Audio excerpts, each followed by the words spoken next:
Olá, amantes da arte da Olá, amantes da arte e da história, sejam bem-vindos a mais um episódio do nosso podcast. Hoje vamos embarcar em uma viagem no tempo rumo a um período de efervescência cultural no Brasil, a Semana de Arte Moderna de 1922. Preparem-se para mergulhar em um turbilhão de cores, sons e ideias que transformaram para sempre a maneira como enxergamos a arte brasileira.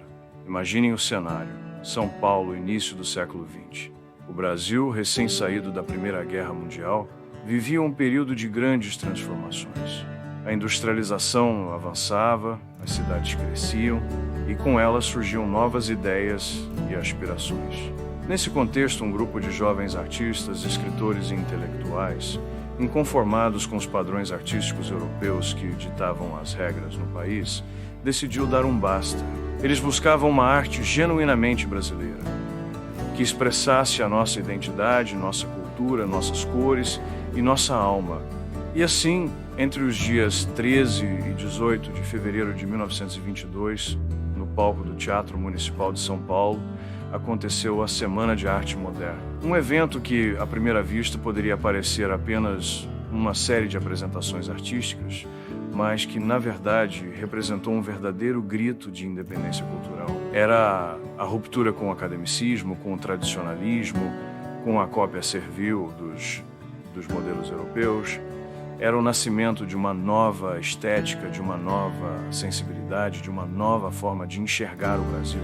A Semana de Arte Moderna reuniu nomes que se tornariam ícones da cultura brasileira, como Mário de Andrade, Oswald de Andrade, Anita Malfatti, Menotti Del Picchia, Heitor Villa-Lobos e Victor Brecheretti, entre outros.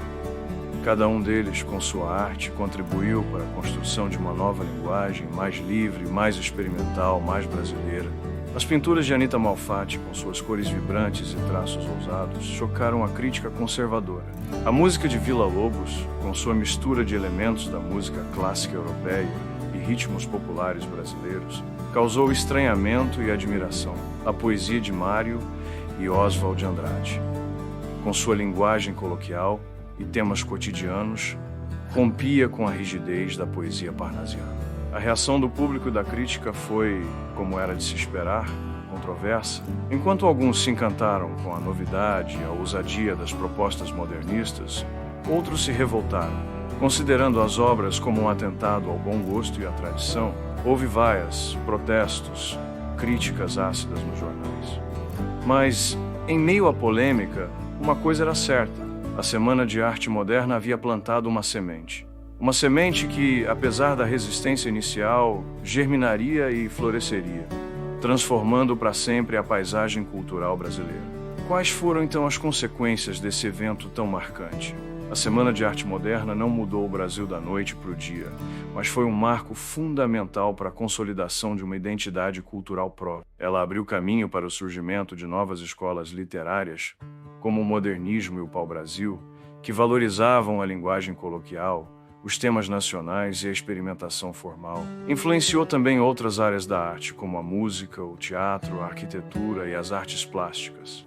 A Semana de 22 representou a valorização da cultura popular brasileira, trazendo à tona elementos da nossa identidade que até então eram marginalizados pela elite intelectual. O samba, as festas populares, as lendas e os mitos do nosso folclore passaram a ser vistos como fontes de inspiração para a criação artística.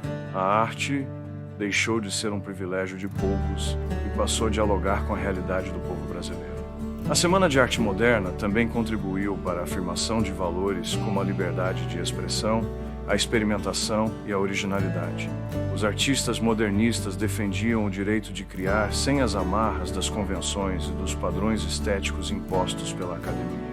Eles buscavam uma arte autêntica, que expressasse a sua visão de mundo, a sua individualidade, a sua brasilidade. Podemos dizer que a Semana de 22 foi um divisor de águas na história da arte brasileira.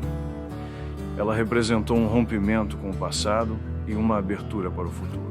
Um futuro onde a arte brasileira, finalmente livre das amarras da tradição europeia, poderia encontrar o seu próprio caminho, a sua própria voz, a sua própria identidade. E essa busca, iniciada há mais de um século, continua a inspirar e a desafiar artistas e intelectuais até os dias de hoje. E assim, chegamos ao fim de mais um episódio. Esperamos que tenham gostado dessa viagem no tempo, rumo à efervescente Semana de Arte Moderna de 1922. Continuem nos acompanhando para mais mergulhos na história da arte e da cultura.